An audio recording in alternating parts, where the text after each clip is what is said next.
I have a dream. Paris outragé, Dites comme un dieu. Paris brisé, For which I hope Paris martyrisé, to live.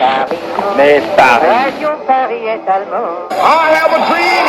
For which I am prepared libéré. to die. Radio Paris est allemand. Radio Paris ment. Radio Paris ment. Radio Paris est allemand.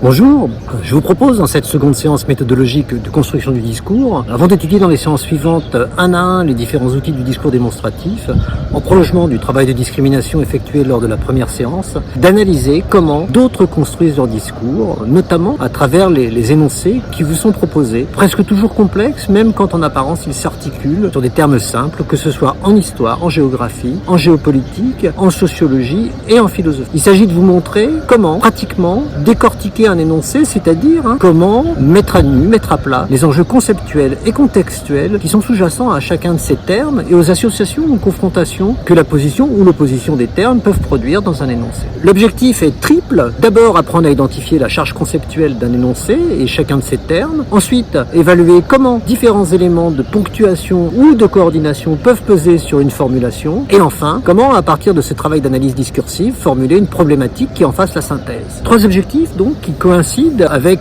ce qui constitue dans les faits la première partie de votre travail introductif, préliminaire à l'articulation, ce qu'on appelle classiquement le plan, puis à la rédaction, appelée aussi dissertation ou argumentation de votre discours. Un travail d'introduction que vous devez diviser en 5 temps. Un premier temps pour la dissection physique de l'énoncé avec mise à nu des dimensions conceptuelles ou contextuelles sous-jacentes.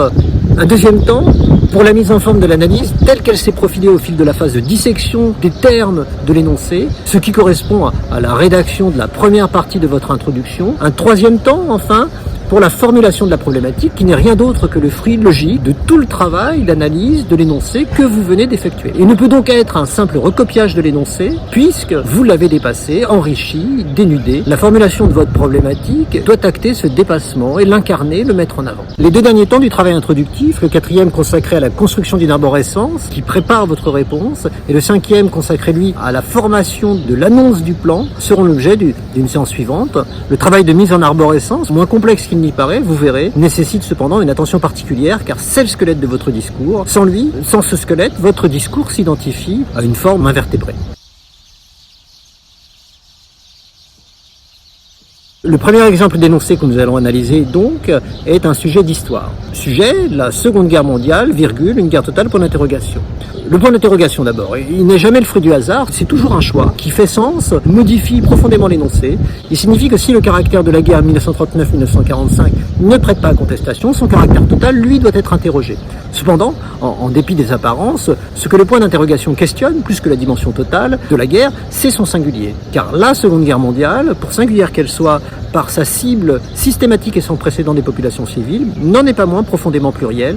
Comme toute guerre, elle agrège plusieurs guerres dans une même guerre. Celle des civils n'est pas celle des militaires, de même que celle des agresseurs n'est pas celle des défenseurs. Surtout, ce qui fait la particularité de la Seconde Guerre mondiale, et c'est cette particularité qui est interrogée ici, c'est que celle des totalitarismes n'est pas celle des résistances au totalitarisme, ni celle des démocraties. Chacun de ces trois pôles de la confrontation livre une guerre qui lui est propre, ou plutôt que propre, une guerre qui lui est particulière, car aucune guerre n'est propre, toutes les guerres sont sales. C'est la leçon de Clausewitz, que les élèves d'AGSP connaissent bien. En outre, chacun livre une guerre qui évolue dans le temps vers une forme qui est toujours plus extrême, qui s'absolutise. C'est l'autre leçon de Clausewitz. Une fois identifiée la Seconde Guerre mondiale comme conjonction de ces trois guerres, l'enjeu du sujet est ensuite d'interroger la dimension totale de chacune d'entre elles, car si toutes livrent une guerre totale, chacune assume une dimension particulière de la guerre totale, et c'est la conjonction de ces trois dimensions qui fait de la Seconde Guerre mondiale le paradigme de la guerre totale multidimensionnelle. Trois guerres, trois dimensions de la guerre totale, trois parties, facile.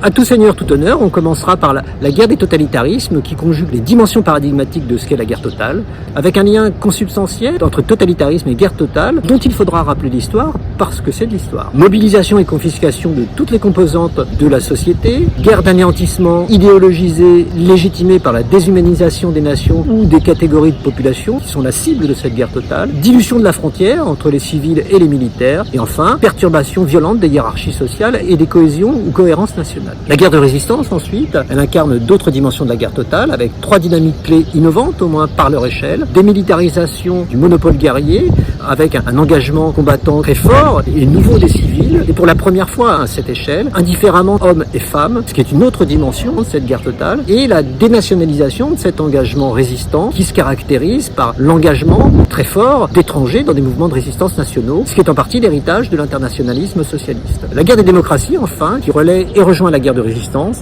elle est sans doute la plus complexe des 3, analysée au prisme de la guerre totale, parce que par essence, elle est l'antinomie de la guerre totale, c'est même le mobile de sa mobilisation. Dans les faits, au fur et à mesure que la guerre s'aiguise, on assiste à une captation progressive des logiques et des instruments de la guerre totale produits par l'ennemi totalitaire. Dans les 3 cas, dans ces 3 guerres, en sous-partie, on pourra mettre en avant la montée en extrême identifiée par Clausewitz et l'affirmation des logiques et dimensions de guerre totale assumées pour chacune, avec cette dimension temporelle qui justifie cette évolution vers une guerre qui serait une guerre plus absolue, plus violent. C'est un plan classique en histoire. À l'intérieur d'un choix thématique, d'une articulation, on introduit une variable chronologique. Ça permet de croiser les 2 logiques d'analyse. Enfin, il faudra interroger la juxtaposition guerre totale, guerre mondiale, se demander si c'est une simple apposition ou une mise en opposition des 2 concepts, s'il y a la volonté d'associer les 2 paradigmes ou de les confronter. Autrement dit, on se demandera, est-ce que la Seconde Guerre mondiale est davantage une guerre totale qu'une guerre mondiale, ou si cette dimension mondiale de la guerre 1939-1945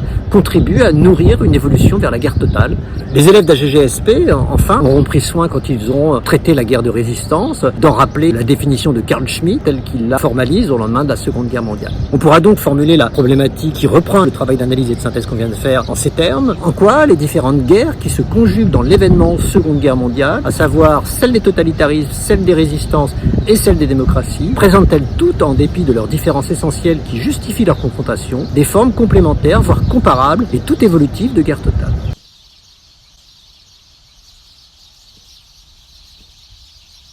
Le deuxième exemple est un énoncé de géographie qui reprend un des thèmes du programme de géographie de terminale. Les mers et les océans, 2 points, des espaces au cœur de la mondialisation, point d'interrogation. D'abord, il faut faire la distinction entre mer et océan, que sépare ce petit « et ». On ne peut pas faire plus petit, on ne peut pas faire plus simple que ce « et ». Et pourtant, ce petit « et » dit une chose et son contraire. Il dit qu'une mer n'est pas un océan et qu'un océan n'est pas une mer. Qu'il faut donc bien interroger chaque concept à part, trouver à chacun de ces espaces ses problématiques propres, mais également des problématiques communes, parce que ce petit « et » qui les sépare, en même temps les relie. Une sorte de mot frontière qui incarne avec une efficacité remarquable, en 2 lettres, toute la complexité paradoxale du paradigme de la frontière, à la fois coupure, ce qui sépare, et couture, ce qui relie, l'occasion de développer cette idée que les espaces maritimes sont à la fois des territoires anthropisés, vécus, exploités, délimités, voire contestés, les mers plus que les océans probablement, et des espaces de liberté, de circulation, les océans plus que les mers probablement cette fois. Le concept de mondialisation ensuite doit être expliqué dans toute sa dimension dynamique et dans cette iconographie conquérante qui accompagne sa dynamique, les 2 renvoyant à celle tout aussi dynamique et conquérante des mers et océans. Il faudra le dire. Reste le concept de cœur, qui serait au cœur non seulement des mers et des océans, mais de l'énoncé, concept polysémique, comme beaucoup de concepts. L'enjeu est alors toujours d'identifier cette polysémie et de la développer. Il est à la fois un cœur-territoire, défini par sa centralité dans la dynamique de mondialisation, un cœur moteur ensuite, ce qui fait circuler le sang, l'énergie de la mondialisation, et en est le levier, la pompe, et enfin, le cœur aimant, amant de la mondialisation, une problématique d'apparence marginale ou poétique, mais qui mérite d'être saisie et recentrée, interrogée en tout cas, en se demandant jusqu'à quel point la mondialisation porte-t-elle dans son cœur les mers et les océans, c'est-à-dire jusqu'à quel point se soucie-t-elle ou néglige-t-elle de se soucier de leur bien-être et du bien-être des populations, dont la vie est conditionnée par ces espaces, la proximité de ces espaces, en clair, la mondialisation aime-t-elle les océans? La question est valide et vaut la peine d'être posée. La taille des mots n'induit pas leur place dans la compréhension du monde. Entre 2 mots, choisir le moindre, écrivait Paul Valéry dans ses variétés pour parodier Socrate. Les petits mots et cœur peuvent dire beaucoup du monde. Et comme dans l'exemple précédent, et dans tout travail de compréhension d'un énoncé discursif, on aura soin ensuite de reformuler ce travail d'analyse et notre énoncé de départ dans une problématique qui doit mettre en valeur tout ce travail effectué. Je vous propose donc comme problématique en quoi les mers et les océans, 2 espaces maritimes distincts mais reliés, peuvent-ils apparaître à la fois comme des territoires et des moteurs de la mondialisation et comme paradoxalement les principales victimes de ces effets secondaires.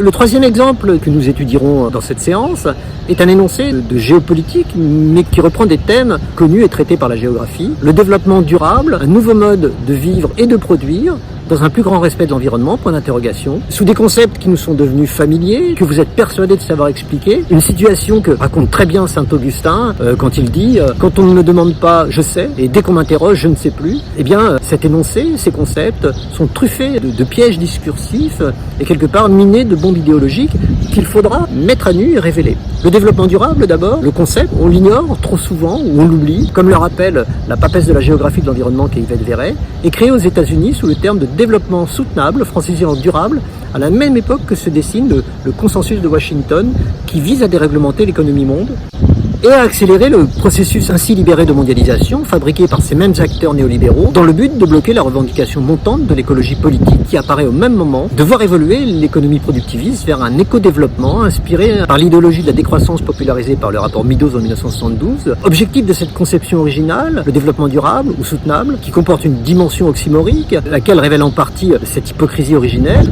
maintenir le même niveau de production et d'exploitation des ressources qu'à l'apogée des 30 Glorieuses, en l'emballant dans un discours bien pensant et rassurant, quitte à sanctuariser quelques espaces, d'ailleurs, sur le modèle des parcs nationaux américains, pour permettre aux acteurs du capitalisme d'exploiter librement les milieux en dehors de ces espaces, comme font les États-Unis depuis le 19e siècle.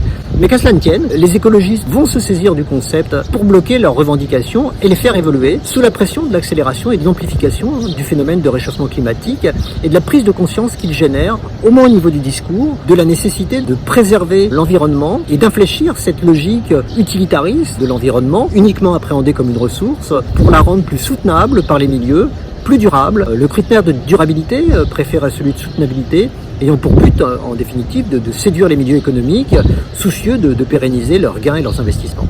On comprend ici combien, au-delà des exigences méthodologiques discursives qui les rapprochent, il est important d'étudier les sciences humaines ensemble, en résonance les unes des autres, pour comprendre et dire le monde. Pas de géographie sans économie, et réciproquement, ce qui est la grille de lecture de l'économie géographique, initiée aux États-Unis à nouveau par Paul Krugman, prix Nobel d'économie, et le père de ce nouveau paradigme scientifique. Environnement, ensuite, pareil, le concept est d'apparence simple, il désigne ceux qui nous entourent, sauf que non. Il n'est pas si simple, c'est un mot de combat, celui de Rousseau contre Spinoza, puis de Lévi-Strauss contre Rousseau. Il relaie la vision rousseauiste d'un monde où l'homme est un étranger dans la nature, donc un problème, voire un prédateur. Une vision que la philosophie de Spinoza et l'anthropologie de Claude Lévi-Strauss puis Philippe Descola contestent. Spinoza en préférant à l'opposition nature-culture la pensée d'un homme faisant partie de la nature et du vivant, producteur de son environnement au même titre qu'il se fabrique lui-même, qu'il se construit. Lévi-Strauss et Descola rappelant ensuite qu'il n'y a pas qu'une conception du rapport de l'homme au monde, et réciproquement, que cette conception dépend du mode d'organisation de la société, ce qui est le propre de l'analyse anthropologique. On le voit, le concept d'environnement, géographique ou géopolitique, ne peut, sous peine d'être incompris, faire l'impasse des grilles de lecture philosophique et anthropologique, d'autant qu'il est devenu, avec le paradigme de développement durable, qui est son corollaire, un des pôles majeurs du discours sur le monde, à tel point qu'on peut se demander, même, à force de générer du discours autour de ces problématiques, plus qu'un nouveau mode de vivre, de produire et de penser au masculin, les paradigmes de l'environnement et du développement durable ne sont pas plutôt des ateliers, parmi d'autres, d'une nouvelle mode au féminin de fabrication du discours. Ce que l'égérie de votre génération, Greta Thunberg, résume sous son célèbre blablabla lancé à la tribune de l'ONU, façon de rappeler que le discours ne doit pas être du blabla, mais sous la mise en ordre qu'il produit, une mise en marche, une mise en action du monde. On pourra donc reformuler l'énoncé du sujet qui nous est donné en construisant une phrase sans verbe, une problématique le peut, pour renforcer l'effet de contraste qui accompagne les thèmes abordés et les questions qu'ils posent, la montée en puissance de l'injonction de développement durable ou soutenable et la politisation des problématiques de l'environnement, des paradigmes en capacité de bousculer l'approche utilitariste des milieux, ou un jeu de miroir peu opérant de notre civilisation du discours. Si on aime jouer avec les mots sont un plaisir, disait Rabelais, on peut aussi se demander, sur la même base d'une question sans verbe qui jonglerait avec paradis et paradigme, la montée en puissance de l'injonction de développement durable ou soutenable et la politisation des problématiques de l'environnement, des paradigmes artificiels, point d'interrogation, chacun choisira.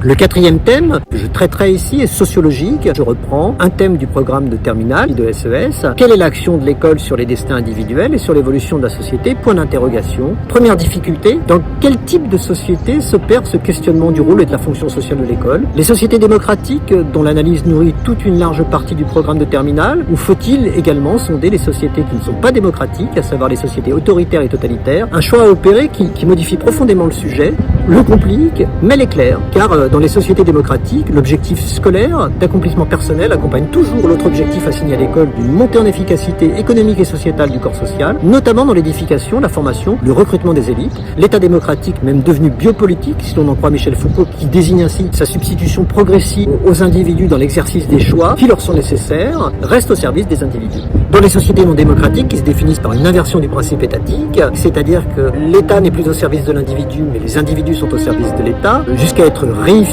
en situation totalitaire, les destins individuels sont pensés en dehors de tout souci d'accomplissement personnel, au seul profit, au mieux, de la société, mais plus souvent de l'État, au service d'un projet idéologique, ou, comme dans les démocratures aujourd'hui, au service d'un clan qui a confisqué l'État.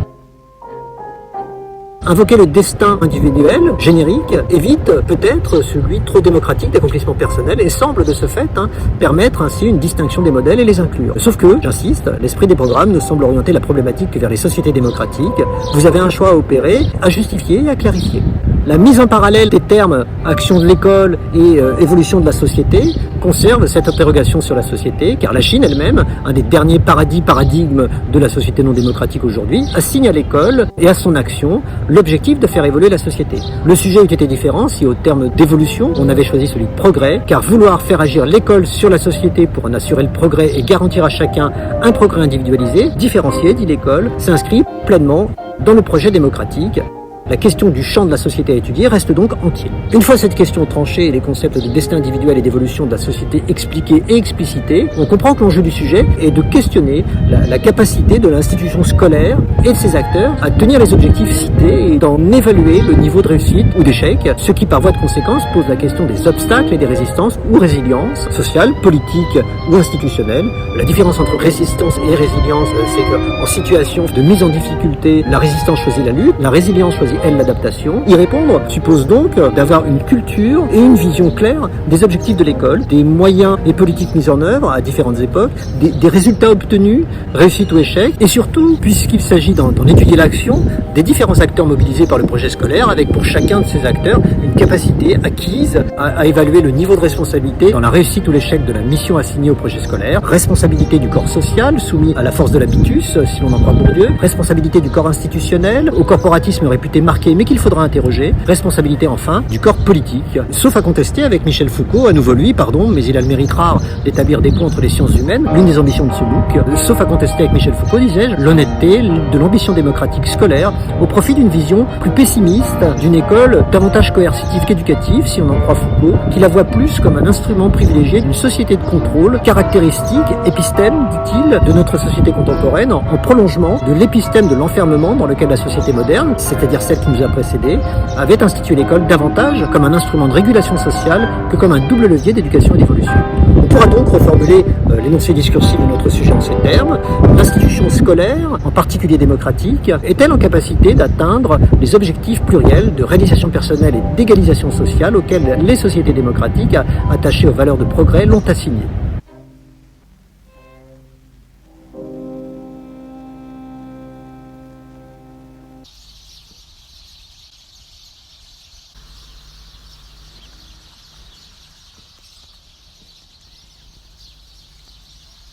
Le cinquième et dernier exemple que nous étudierons puise dans la dernière des sciences humaines qui vous est initiée et qui de ce fait vous paralyse ou vous séduit, la philosophie. Le sujet que j'ai choisi est tombé au bac. Le voici. Discuter, est-ce renoncer à la violence, point d'interrogation. Sans détour, ce qui trahit un choix assumé qu'il faudra interroger et clarifier, essayer de comprendre en tout cas, de façon explicite, le sujet soumet la capacité humaine de discuter, c'est-à-dire de produire du discours, dire le monde au prisme déformant de la violence.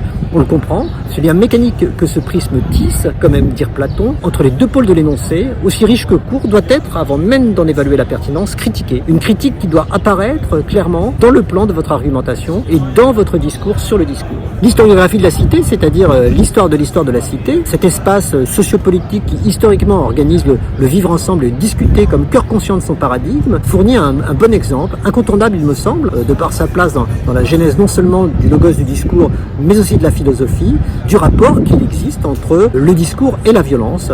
À nouveau, on observera l'intérêt d'associer les sciences sociales plutôt que de les cloisonner, ce que fait remarquablement Michel Foucault, l'historien qui inscrit l'action de la pensée humaine dans le temps, a à offrir aux philosophes qui, en analysant l'homme dans un angle qui est plus global, plus absolu, apporte lui, au contraire, la capacité à créer des liens entre les différentes époques. Être historien au philosophe et philosophe à l'historien, un peu comme Montaigne était Guelph au Gibelin, Gibelin au Guelph, façon de dire qu'il faut toujours regarder et dire le monde avec les lunettes ou le regard d'un autre, penser en oblique, bousculer les évidences, critiquer ce qui vous est livré à nourriture spirituelle, sur le fond comme dans la forme, soulever le tapis de chaque concept, de chaque évidence, pour apprendre de ce qu'on peut y trouver, de ce qui a été dissimulé, accumulé. Se hisser sur les épaules des géants, disait Bernard de Chartres, pour mieux voir le monde, voir plus loin, et surtout ne pas le regarder seul, le regarder avec d'autres, croiser son regard et le verbe avec d'autres, discuter, pour mieux le comprendre et se comprendre, travailler à deux, à trois, plutôt que seul, toujours, car chaque fois qu'on est tout seul, disait l'écrivain Alphonse Sallet, avec cette ironie qui le caractérise, on est en mauvaise compagnie. Deux historiographies de la cité s'opposent, une première qui fait de la cité le lieu privilégié du vivre ensemble, de l'échange, du discours, comme moyen d'entrer en relation avec l'autre,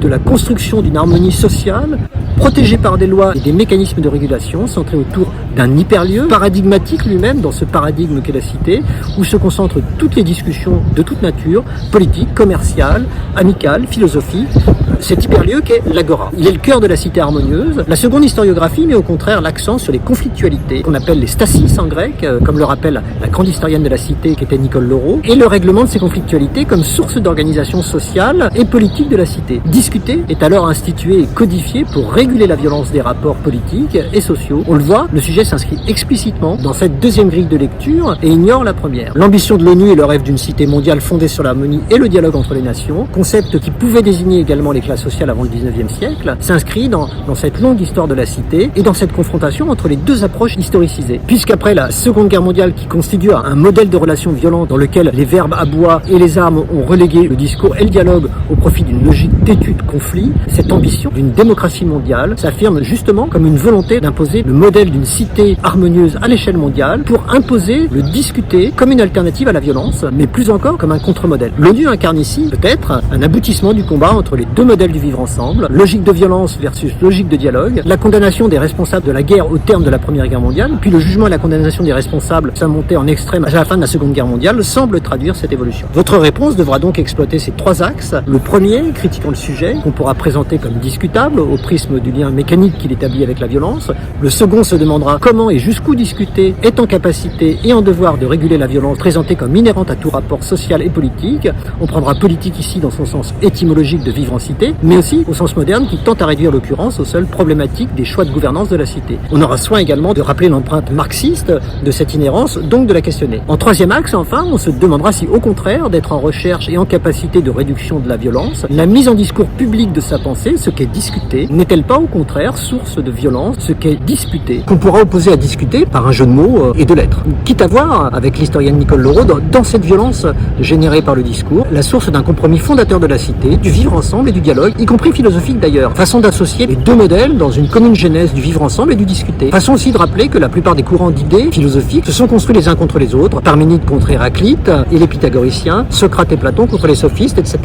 Je vous propose donc de reformuler l'énoncé de notre sujet discutable, mais tout sujet de philosophie l'est et doit l'être, par une formule choc dont le minimalisme est en capacité de créer une intrigue plus riche qu'une longue formulation parfois. La formule choc a en outre le mérite de rappeler le rôle du philosophe tel que l'a défini Socrate, qui est de se poser ou de se proposer dans toute discussion comme un temps sur le dos d'un bœuf, disait-il, piquant, incisif. La formule choc que je vous propose est la suivante: discuter ou disputer, point d'interrogation, rien d'autre.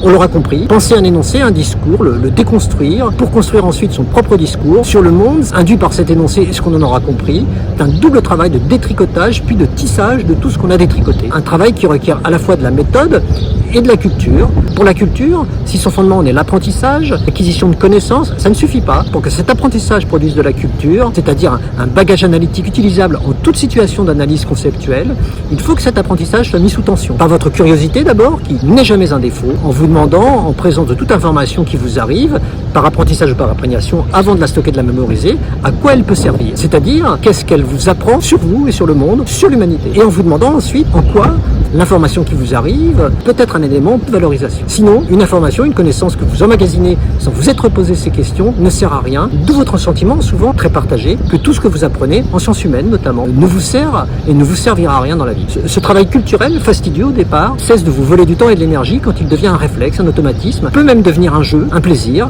un lieu de lien social quand vous comprenez qu'il est plus facile, au moins au début, de le faire à plusieurs, j'insiste, en disputant sur le sens à donner à chaque information à laquelle vous êtes confronté. Ce que vous faites en général sur tout et n'importe quoi sur les réseaux sociaux, en commentant tout et n'importe quoi, et vous avez raison de le faire, sauf qu'il faut le faire aussi pour le bagage informationnel qui vous arrive dans le cadre de l'institution scolaire. Par les réseaux sociaux, puisque c'est votre monde, votre cité, votre agora, mais aussi en vous voyant, en vous réunissant, en travaillant ensemble pour discuter, disputer de tout, contrairement à ce qu'affirment les ennemis de la démocratie. Disputer n'est jamais une perte de temps. Dans cette discussion, ce dialogue, ce travail de clarification et classification de ce qu'on met cependant en mémoire s'opère et s'organise, travail indispensable qui construit la culture. À la semaine prochaine, donc, dans La langue dans la poche, pour celles et ceux d'entre vous que ça intéresse toujours et que les quelques montagnes que nous avons essayé de déplacer ensemble à nouveau aujourd'hui n'ont pas trop épuisé, nous y apprendrons à construire une arborescence, c'est-à-dire à ordonner notre discours et à en spatialiser la logique pour le mettre en image avant de le mettre au mot. Au revoir.